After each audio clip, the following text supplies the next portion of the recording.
I'm resident of Collinwood for YouTube, joined by my buddy Butch Rosenbalm. We're here to discuss The Professionals, a very, very good Western movie. Lee Marvin, holy hell! I know he does another movie like this, and he seemingly does movies like this where he's leading a bunch of guys. But this also includes money, which I gotta tell you, like, I really like how, um, oh god, I'm gonna blank on his name now. But the other actor in this movie, his character, he's like, "Oh, we're doing this for money." Yeah, okay, and he's smoking the cigar. You know about Burt Lancaster? Yeah, Burt Lancaster, and he like you meet his character when he's sleeping with a woman. I assume he was sleeping with a woman for the money. No, I don't think he's doing it for the money.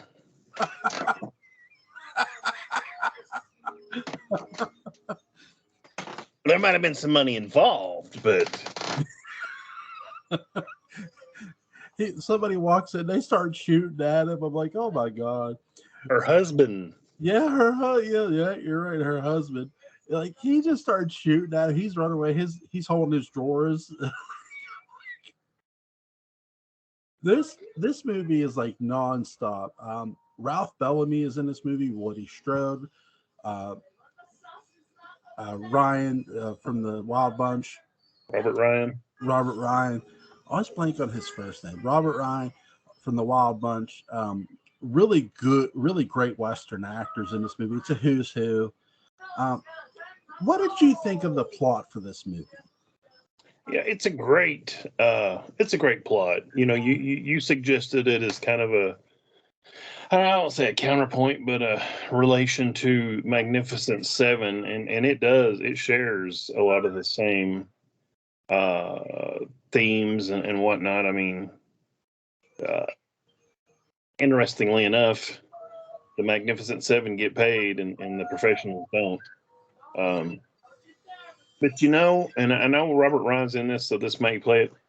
I think this is a great counterpoint to the Wild Bunch as much as it is for Magnificent Seven, because you have these people that are good at something, and they get hired to do something, rob a train in Wild Bunch, save the railroad baron's wife. They find out things aren't what they thought they were, and the Wild Bunch gets slaughtered at the end. The professionals, they live, but they don't get paid. So I don't know. I just kept thinking, this is a good counterpoint to Magnificent Seven and Wild Bunch. Claudia Cardinal is also in this movie. She's your damsel, and I'll use that very loosely in this movie because you're right. You brought this up too, that in this movie, like, Burt Lancaster's character, he's suspicious of this whole ordeal. Not the getting paid part. He's not suspicious of that. He says, wait, this woman got kidnapped and now they want this ransom. Like, wait a second here. You want to go back into Mexico? I don't know, man. And he ends up agreeing to go because there is money involved, and he's an expert with dynamite. Robert Ryan's an expert with horses. Woody Strode is an expert with bow and arrows and combat and weapons. Tracking. Huh? And tracking. He's a tracker. Yep, he's a tracker. Woody Strode really steals this movie. I love his bow and arrow play. I love his skill set. Really one of the most underrated Western actors. What did you think, Butch? I agree 100%. Woody Strode is criminally underrated in this film, and pretty much every other film I've ever seen him in. Sergeant Rutledge jumps to mind, which is one, if you've never seen, definitely you should watch it. He's just a cool guy, and in real life, he was a great athlete. You can look it up on Wikipedia because I'll probably get it all wrong. So I'll just remember he was a great athlete when he was in college, and you're talking about they're going back into Mexico. Apparently, Burt Lancaster and Lee Marvin had been in Mexico and were friends with actually the guy they're going to go save the wife from, played by Jack Palance. And my wife goes, I've never seen a man who didn't look more like a Mexican than Jack Palance. I'm like, yeah, but Jack Palance, so you don't care. Jack Palance, speaking of underrated actors, speaking of who's who, he is in so many films. I mean, he played Dracula for Dan Curtis. He played one of the villains in Batman. He gets killed by the Joker in Batman. He was in City Slickers 1 and 2. Um, really great actor, and the fact that he's somewhat of your, and I'll use this term, antagonist in this movie because he's not really, in a sense. It what's really the antagonist in this movie for me is the decisions you make in life and the road you take. It's really a strange message for not necessarily a western, but for a movie that, these men are doing this for the money, and you have Burt Lancaster's character who's suspicious of the whole thing. And I like when they're going in, they're getting started, and him and Lee Marvin are having this disagreement. Well, not disagreement. Lee Marvin goes, you know, well, actually, it's Burt Lancaster goes, it might be, Roz's men, and Lee Marvin's like, this far north, and he's like, and it is, it's so there's sort of like, okay, what's going, like, that's what makes Lancaster suspicious too. It's like, wait, they seem to be coming for us, like they know we're coming, like, why is this, like, there's some, and even Lee Marvin picks up on it, like, okay, something's off too. And I love when they get there and Chicky or Chicky, that's a woman worth a ransom, Burt Lancaster's lie. Yeah, we're kind of blowing the surprise a little bit early, but Sorry. spoiler alert: the professionals, as we're going to call them, are hired by a railroad baron to go save his kidnapped wife. Yeah. Over the course of the film, we find out she wasn't kidnapped; she left on her own, and the whole ransom was faked by the robber baron, played by Ed Bellamy, or excuse me, Ralph Bellamy. And these guys are going back into somewhere that they've been. They had been with, I believe it was Pancho Villa Yeah. along with Raza, so they all kind of knew each other.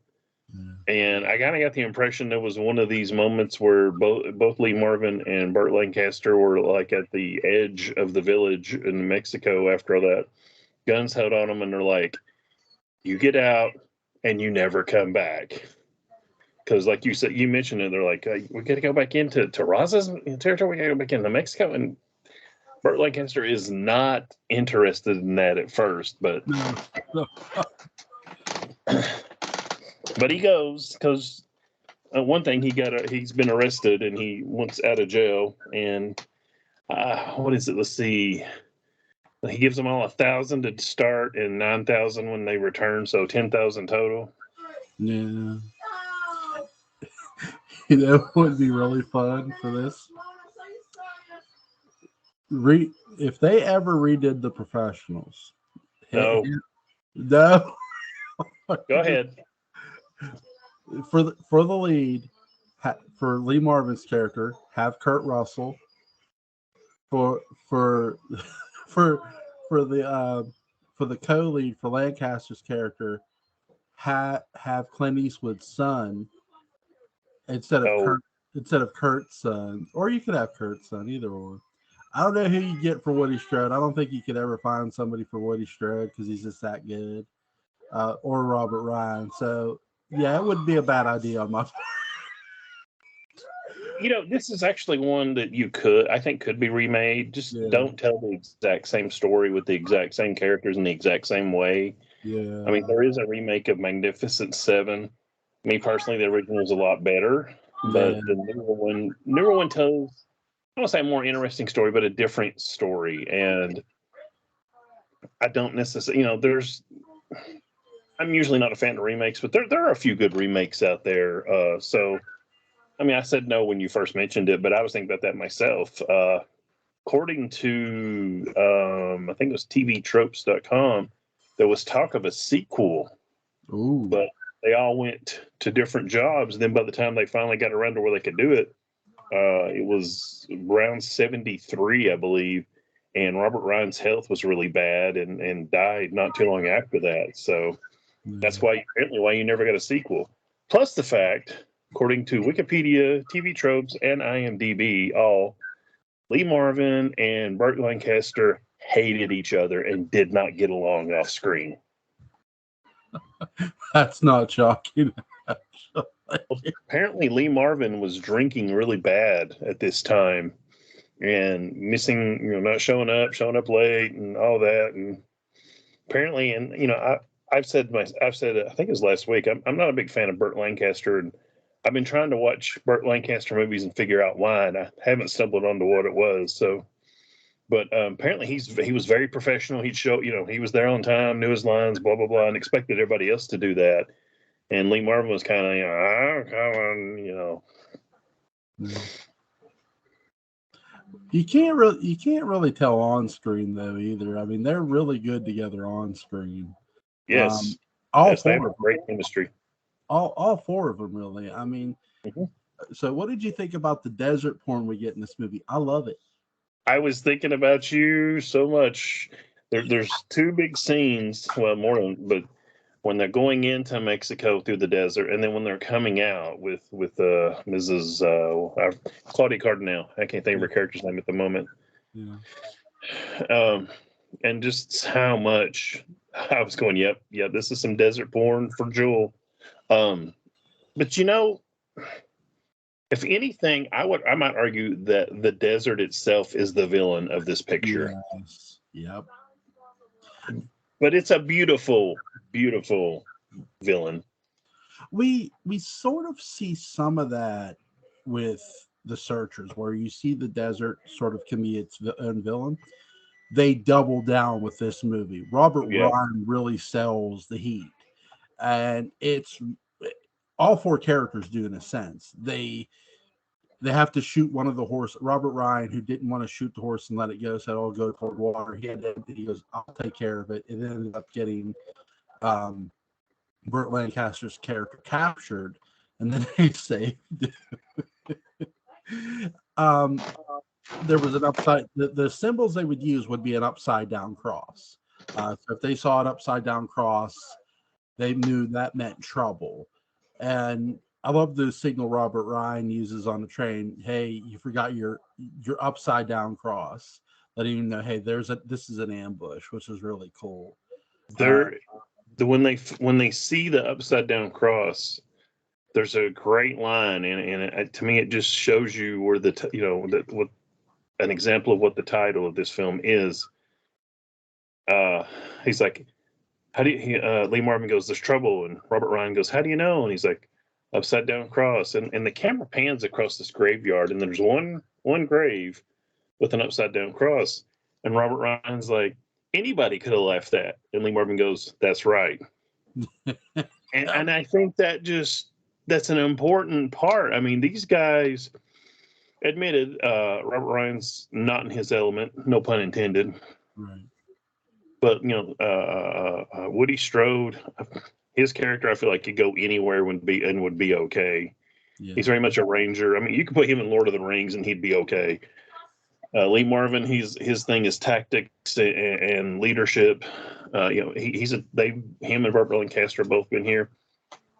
But Robert Ryan is literally the fish out of water, and he even talks about it in that one scene where he's like, it's freezing at night and sweltering in the day. And then Lee Marvin says something like, "Yeah, you get used to it." And he's like, Robert Ryan's like, "Oh, like you and Burt Lancaster?" And he's like, "No, like Raza," which is Jack Palance's character. Yeah. Yeah, it takes tough men to survive the desert, and that's what Lee Marvin's saying. Not just to survive it, but to live in it.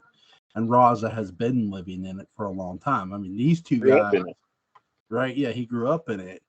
With Marvin's character, Lancaster's character, they fought for it, but they didn't stay there. Lee Marvin's character, who his wife was Mexican, she ended up dying for a cause.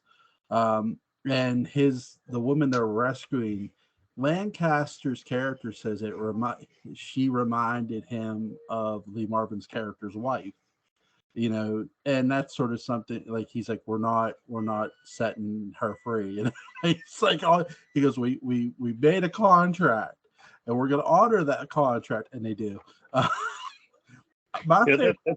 That's an important part, though. I think that's one of the reasons why Lee Marvin he realizes something is not right, as you said. Yep. But he doesn't want to necessarily give her up, because I think in a way, in his mind, in his character's mind, if he gives up on this, he kind of gives up on his wife. So I think that shows some of his motivation. So even at the end, spoiler alert, they let Claudia Cardinale go back with Jack Palance, and just leave Bellamy like, what are you doing? You can't do that. Blah, blah, blah, blah. It makes that moment have even so much more significance. Do you have a favorite scene or line in this movie? I know I do. One line? Wow. No, I can't come up. I'm sorry, I cannot come up with. There's some great, and not just cool Bond. What they call Bond one-liners. I mean, there's like the one I said about anybody could lift that. That's right. Yeah. Favorite scene. There's a lot of great scenes, but it's probably something with Woody Strode. Just to be perfectly honest, I wish they had used him more in this film. I really do. I kept wondering, why are you having Burt Lancaster go scout when you've got a literal Apache scout right here? Like him, oh, look. But I guess it's because Lancaster and Lee Marvin know each other's language, if you will. Yeah.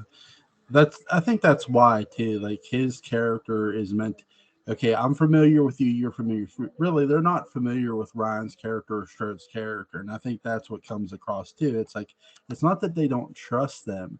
It's just that, hey, I'm not as familiar with you as I am him. I've served with him in the army, with the Mexican Revolution. So it's, they're very familiar with each other. They're friends in a sense. And my favorite, to set the scene, okay, so they're ready to raid Roz's fortress to rescue Claudia Cardinale's character. They've got the wick is burning down for the place to somewhat blow up. Woody Strode's ready to fire his arrows with dynamite in them, which I loved. I mean, if you think there's no better shot than Hawkeye and Marvel, you're wrong. Woody Strode, just Woody Strode all day. But they're Lancaster's character and Marvin character are watching Claudia Cardinale. Here comes Raza, and then they start making up, and they look at each other, and Lancaster goes over, "Amigo, we've been had. Let's get the hell out." That's a very important scene, I think, because they get in there, they see her.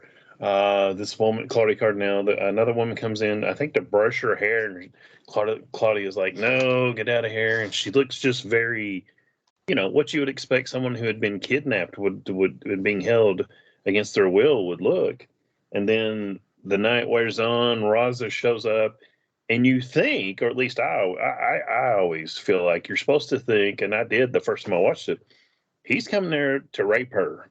Yeah. And then you find out, no, they're lovers. They have been lovers, and then like you're lying, and it's it's kind of a underrated twist, if you will. Yeah. I mean, we start seeing hints of it, but if you watch the trailer or just superficially read about it, there's no mention of this, which I think is great, and I love that. No, if you go watch the trailer, because the trailer's on the DVD, I think too. Yes, on the one I have, it is. Yeah, on mine too. It does not reveal the twist at all. Like, there's no hint of it in the trailer, which is like, please take this trailer and show it to modern filmmakers and studios. Twists only work if you don't know they're coming. That's it. That's the beautiful, because it's like, okay, these four guys, they're like, only two of them out of the four work together. And as they're going along, they're slowly building a bond. All four of them, really. Every character makes almost every character makes a mistake, but they don't make a costly mistake that ends their lives. I would say, and they're going to set up an explosion in the pathway to the canyon. Like, okay, if we have to blow this up, we're going to do it. So once they make this bond and they get to Roz's fortress, and they even watch him execute people off the train, which is like, holy shit, Roz. Jack Palance is just so for a heel, but he's cool. He's a cool heel in this movie. He is. They start off with that scene that Jules mentioned where he's shooting the soldiers that surrendered off of a train. He's very execution style. Yeah. And that's why I turned and looked at my wife and said, "That's why you don't surrender. No, die in battle." But anyway, they start you to think Roz is just this evil, horrible SOB, and the train magnate played by Bellamy is just this poor, sweet old man whose wife has been kidnapped. And as the movie goes through, you start, maybe you don't think Roz is a completely sensitive, whatever, good guy, but he's not what we've been led to believe. Just like that, the railroad executive is not what we are been led to believe. Yeah, Claudia Cardinal's character. This is pre Once Upon a Time in the West, but this is where she sells her character as, imagine being forcibly taken from your land, and it was by Bellamy's character. That's what she's, in every way she's saying Bellamy kidnapped her first. She Well, did didn't not. her dad sell her? Yeah, well, to her it's like, really, like I had to be sold to him in order to support my country, but she always wanted to go back. Mm-hmm. She wanted to go home. The But yeah, kidnap, he took her from somewhere she didn't want to go. yeah, the kidnapping isn't so much a kidnapping, but it was made to look like a kidnapping. There's a ransom. So they're wanting Bellamy's character to pay money and basically to fund their army in every way. But Bellamy's character is like, you know what? No, I'm gonna hire 4 people to come in. And he hired, I love Lee Marvin's character because you see Woody Strode, you see Robert Ryan's character. Oh, we need one more. We need a dynamite. And you see a picture of Burt Lancaster smoking a cigar in the train. I'm like, oh Jesus Christ. There's I hear lately, I don't know how long I've been doing this, last 3 or 4 films. I'll have me a little notebook and just, things I want to comment on and points I want to make, and just maybe trivia or something. I got nothing, man. I was like, well, I need to write that down. And it's just, I was hurrying back to watch this film, and it's, is this the greatest film ever? No. Is this the greatest Western ever? No. Is it a fun film and fun to watch and keep you entertained? Yes. Yeah. There's some people, I don't think it's as great as line as some people do. At the very end, when after they let Claudia Cardinal and Jack Palance go, Burt Lancaster's character decides to do a holding action so the other 3 and Claudia can get away. And there's a pretty long couple of scenes with Burt Lancaster and Jack Palance. Yeah. And at the end, Burt Lancaster shows up with Jack Palance, and they put her. And Lee Marvin even says, "We're supposed to save a woman from a horrible, evil kidnapper, and that's just what we're doing." And he puts her in the wagon with Jack Palance. And then Lee Marvin, the last scene, Lee Marvin's getting on his horse, and Bellamy looks at him and goes, "You bastard!" And Lee Marvin stops, thinks for a second, says, "Yes, sir. You're right. In my case, it was an accident of birth. In your case, you're a self-made man." And it's kind of a stealth insult. I don't think it works as well as some people I've read online. They just love that line. It's like, and I think it kind of fails in the instant, like, yeah, I bet your mother had a loud bark, which I think was one of the great stealth insults. But it's pretty good. I enjoy it. There's a great, Palance has some pretty great lines too. When the shootout happens, Lancaster catches him in like the inner thigh, and he goes, "Where did it get you?" "Oh, 2 or 3 inches, mamacita." Hit me, crotch. Oh shit. And we find out that Conchita, I think is what they call her, the Mexican freedom fighter. Her and Lancaster used to be lovers. Yeah. Because she tries to sneak up. Does she get on a horse, I think, and rides by and is shooting at him, and then comes back and he doesn't even shoot for a little bit, and then finally he's like, okay, I kind of got to, and he shoots her, and then he goes down, and he's like, hey baby, and she's like, hey baby, I haven't heard that in a long time, and I mean, you think it's going to be this tender, oh, I'm so sorry, and he rolls her over. When he does, she puts a 6-shooter right here, and she's like, she says something that I forget, and then you hear click, and she's like, "Today is not my lucky day," and then just lets the gun down. They kiss, and she passes. And it's, it's a, if you will, it's a manly way to do a love scene without being all flowery. Oh, I'll love you forever. That worked for some films. It would not work for this film. But the scene is that they do it in this way. To me, anyway, it works. It's kind of like someone once said to me, and it might have been our mutual friend Patrick McRae, and it may not, so don't quote me, but that Casablanca is a guy's romantic film. Yeah. And it's like, okay, I have no problem accepting that. I could believe that. Yeah. I mean, there are films like that though, where it's more aimed toward the guy than it is the woman. I have a look. People who people know me. I was a wrestling fan for years, and wrestling is a male soap opera. So I mean, that's what it's been. That was what it was called when I was grew up. That was what it was called before I ever watched it. My mother told me it was fake. My grandfather told me it was fake, and it's like with this, it's the same. It's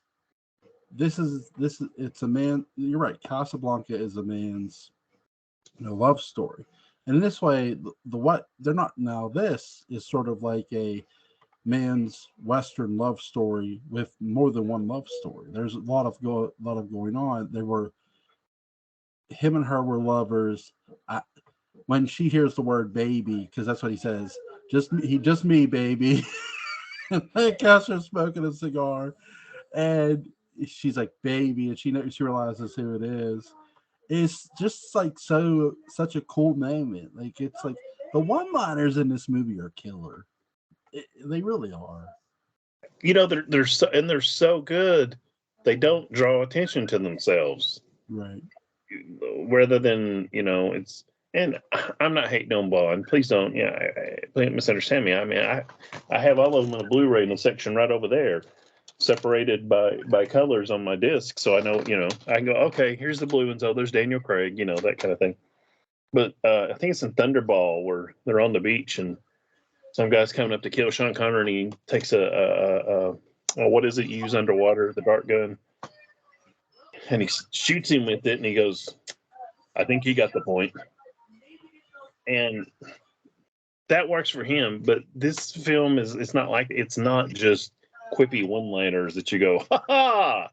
They're so good. They fit the movie, they fit the characters, but they don't necessarily draw a lot of attention to themselves.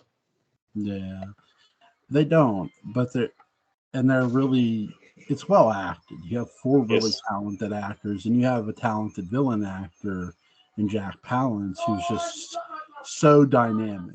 I mean, all these actors command the screen, but they share it beautifully, which is a sign of a great director, really, and a great cinematographer and great actors. If you can all share the screen and you have this performance that the professionals ends up having, it makes the Western all the more fun to watch.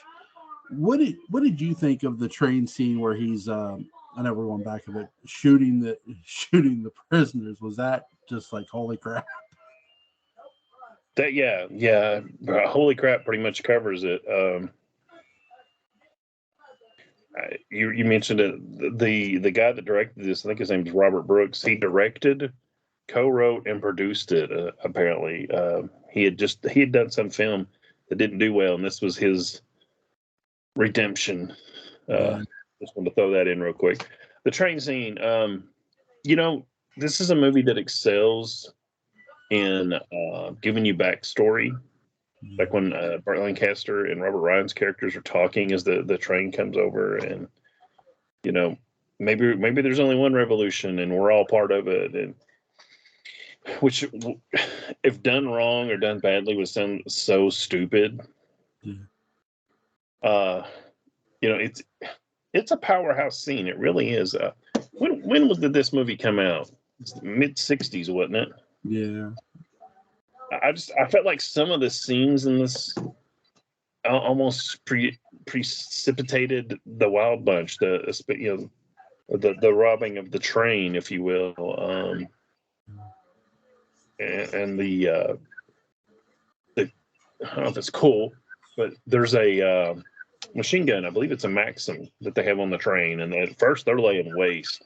Yeah. So with tactics, they're able to. That Raza's men are able to take the train, and you see them take this machine gun, and then they take it back to their hideout. And I thought, that's just a cool thing. Not only did they rob the train and get whatever their target was, I don't even know. I don't think the machine gun was their target, but no. It's just a darn interesting scene, and it's done well.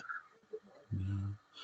I really like how the fortress is set up to make it look like it's impenetrable, and it's like, oh crap! Like, are they really going to pull this off? And it's like you see how they're. I love how they make a point to show how they're setting up the destruction of the fort. That was such a cool idea for them to do, the fortress, and the fact that you still have Burt Lancaster, Lee Marvin sneak in stealthily to get her out before everything goes to hell. Quite literally, is super awesome. There's a lot of things. There's some stealth in this movie, which is cool. I mean, it literally has everything, and that's the fun part about when westerns have a bit of everything from different genres too. But it's not a part of the. It's not a part of the. It's more a part of the character than anything else. All these characters know how to sneak around. They're professionals. That's, again, the point of the movie, and they pull it off greatly. Yeah. Lancaster crawling through I guess it's an aqueduct. We don't really get a good shot of it, but he climbs under it, and he's laying his wire out, and you see him get up under the water tank, and he's wiring it up, and they have the synchronized watches scene, and then Lee Marvin sneaking in, looking around, and I mean, it's they're smart enough to leave Robert Ryan home. He is not a combat person. His thing is horses. Yeah. So he's busy holding the horses, pun intended. Yeah. But these three guys, I mean, again, they live up to the title of them. They're professionals. I mean, if you're attacking an impenetrable fortress, I think one of the best ways to do it is to not let them know they're under attack until it's too late and you're already doing what you're going to be doing. And if the guards don't know to guard, I mean, personally, I probably would have waited till a little bit closer to dawn because they're drinking and fiesta, and let that alcohol get in that brain, and they all get a little tired, a little drunk, a little hungover, but Now, I know we're not reviewing this movie I'm about to mention, but that's in Two Mules for Sister Sarah. Clint Eastwood's like the Mexicans are supposed to be drunk because of the independence. They're celebrating, but it doesn't happen because Eastwood's character blew up a train, and he's like, they're on high alert now because you blew up a train. He's blaming, and you're right. I agree with you. It's like, let the alcohol seep it, but they're like, no, we're not waiting for that to happen. We're just gonna sneak in, blow some stuff, blow this place, and we're gonna get this woman and get a Lancaster's face is beautiful too. Before he says the line, he's looking like, "Are you kidding me? They're lovers? Like, before he says a word, they're both like."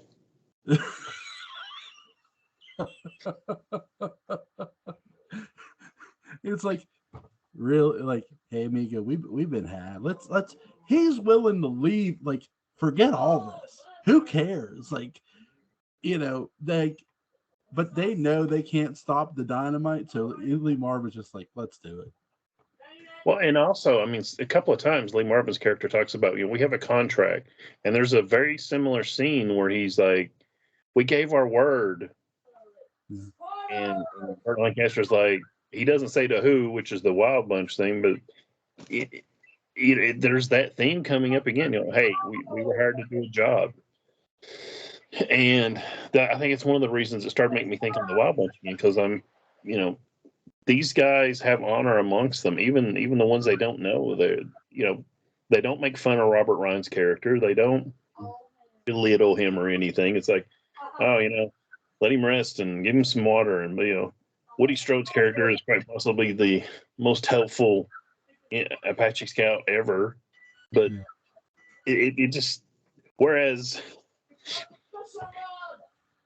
if you really wanted to tie the Wild Bunch to this, it would be the Professionals, and rename the Wild Bunch the Unprofessionals. And everybody knows that's watched these films knows Wild Bunch is my favorite Western. So I'm not, taking a big old dump on it, but I think there are a lot of similar themes here, and I'm sorry to keep coming back to it, but I couldn't stop thinking about it over and over. They're not unprofessional. They're very special, the Wild Bunch. That's what they are. They all hate each other except for Dutch and Bishop, Pike Bishop. Yeah. Oh, of course, Dutch, I still think to this day, I always believe Dutch had feelings for Pike. Yeah, I do too. I think there is something between them that is unsaid, but and I don't think Pike's interested. Yeah, I don't either. Pike, I love it. The thing about the Wild Bunch, I love how confident Pike always is. Like, even when Robert Rye's character gets captured, that's what leads to Robert Rye's character getting captured. Being sure is my business. Here's the thing, though, too. William Holden, you love him for it, too. That's the thing. It's like, it's William Holden. Of course he's right. Lee Marvin and William Holden both sell this, being sure in my business. The difference is Lee Marvin's character is sure. We were watching this, and I looked at my wife, and she was kind of watching it, and I said, Lee Marvin, if rocks had a voice, it would be Lee Marvin's voice. Anybody that's familiar with the DC character Darkseid, I mean, that Lee Marvin should have been Darkseid's voice. I mean, it's like the man is chewing on gravels in his throat, just to sound so manly. I mean, I can't even attempt to do his voice proper. Did you see how Teen Titans Go parody Darkseid? They did this, like, where, oh, Mr. Darkseid, you need a throat lozenger. Your voice sounds really sore. Like, he takes the throat lozenger. Well, here, whose voice in Darkseid after the throat lozenger is Weird Al Yankovic, and he sounds. I was gonna say Jim Carrey, but yeah, pretty much the same thing there. It's like, I'm like, wait, that's Weird Al Yankovic, and they even say, hey, you sound like Weird Al Yankovic. You just sound like a game show host now. You don't sound so scary no more. You're not really terrifying. I'm like, oh my god. Well, I like Lancaster's line too is, my word to Grant isn't worth a plug nickel. And he goes, you gave your word to me. Lee Marvin's character says, you gave your word to me. And then you realize, okay, his word is worth something to Lee Marvin's character. Because Lancaster's character keeps saying about this buried gold treasure, and they don't have to fight Roz's soldiers to get it. And Marvin's like, nope, that's not why we're here. But he does get it, because he pulls some bags out of one of the ruins. So I always got the impression they got at least some of it. But yeah, that's the follow through on the scene I was talking about, giving your word. Yeah. And Burt Lancaster goes, my word isn't worth a plug nickel. I didn't, the implication being not a plug nickel to Bellamy. And Lee Marvin just looks at him, you gave your word to me. Yeah. And that's part of what makes them professionals. Is we took a job, but we took money. We signed. We're doing this now. Admitted, they kind of pull a Captain Kirk and turn it on its ear. But yes, they save a woman from a kidnapper. The story, the twist, and the action in this movie are just all superb. What do you give this, Butch? 1 out of 10. Oh, if it didn't have the 4 leads, I'd probably give it a 7 or an 8. Yeah. But with these 4 guys in a row, I give it a 9. I mean, I don't own that many Westerns, but I was glad to own it. I was glad to pick this one up and to own it. So I'll give it a 9. We have the same DVD. That's great. I think it's the only one that there is. Yeah, it is. Actually, it's funny when I was first Blu-ray shopping for Westerns, literally that's the only Professionals one I found, because I had seen the Professionals before when I was a kid. So I'm like, man, I want to own the Professionals. And my wife goes, well, it only brings up this one. I'm like, son of a, buy it. But yeah, I'm with you. 9, straight 9. This movie is just pure fun. I don't think I have any more questions or anything to add. Butch, do you? I've probably hit everything I was going to. I know you're probably getting ready to ask me for a film, and I was like, man, what am I going to do next? What am I going to do next? I've got one I've been threatening to do with you, but I'm not going to pull it just yet. I'm going to save it for a few more months. I'm going to save it for Halloween time. So next time, we're going to do The Quick and the Dead with Gene Hackman. That one is really... I won't ruin it. I won't say nothing, but that one's really interesting. A lot of who's in that movie, by the way. Big names. I'll give one fun fact. Gene Hackman was the fastest draw on set.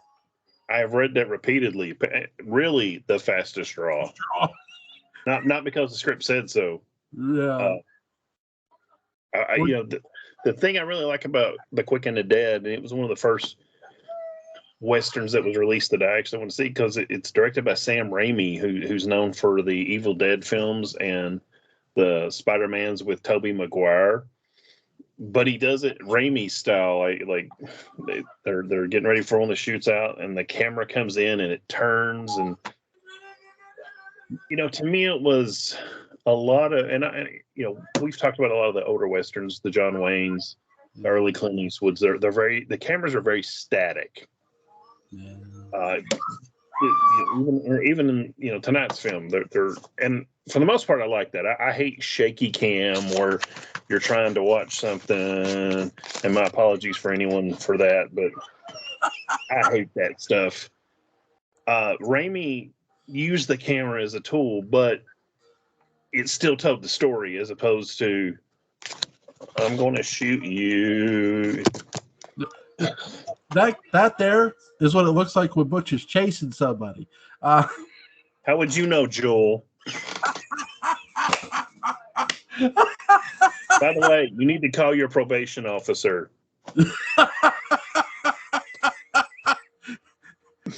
Julie. Yeah.